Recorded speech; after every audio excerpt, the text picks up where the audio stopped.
all starts from the 1690 with the first documented landing on the islands by Captain John Strong, who named them after the First Lord of the Admiralty.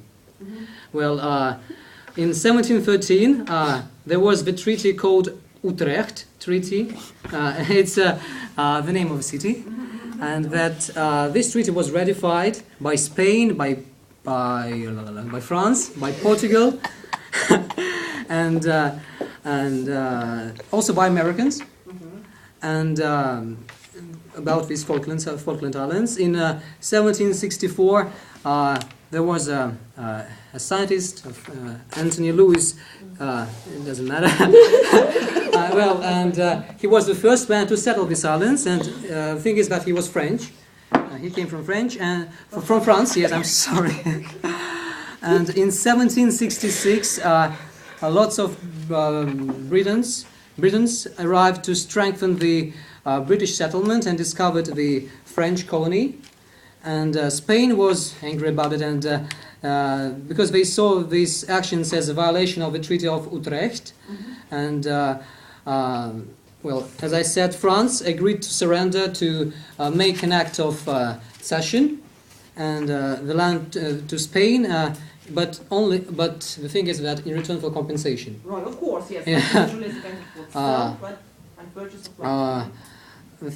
Also, the manner of the way in which the Spanish expelled them outraged the British, who had been considered this promise. And speaking about the Argentinian independence,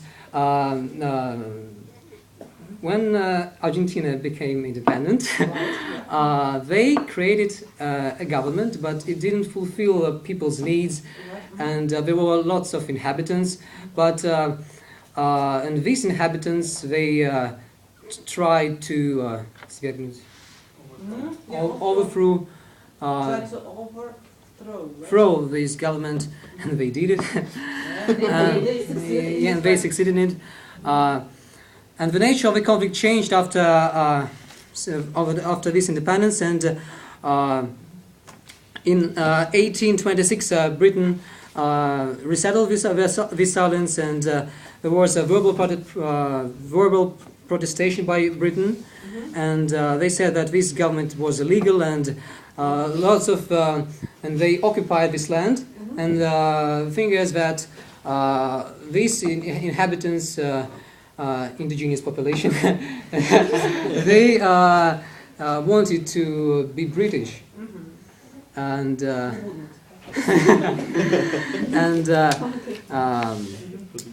in January 1833, the British forced the few. 1833. The British forced the few remaining Argentines off the island and assumed control of the Falklands. And also the thing is that when Argentina became independent, there were lots of trade ships from America, from Britain, and the thing is that Argentina simply was trying to kill these people who came from America and Britain, and there was a tribunal, and they forced them to obey the law of Falkland Islands, the law of Argentina, and they incarcerated them. That's all about the history, I think. Oh, no. Well, yes, yeah. I'm sorry. Well, in 1965 there was also a dispute because Britain occupied these islands and Argentina remained silent for over 150 years. And just mentioning the occupation of Terra Nullius, there should be over 100 years left to recognize the occupation of Terra Nullius, and that's the main claim of Britain. Also, just Argentina was obsessed about just returning back the islands, and they, in accordance with British Prime Minister Our Lady Margaret Thatcher, she said that that was an act of aggression, and that from the side of Britain it was an act of self-defense. Also, And that's all about the history. Okay, thank you. Vlad, thank you for your lecture, right, on the history of the folk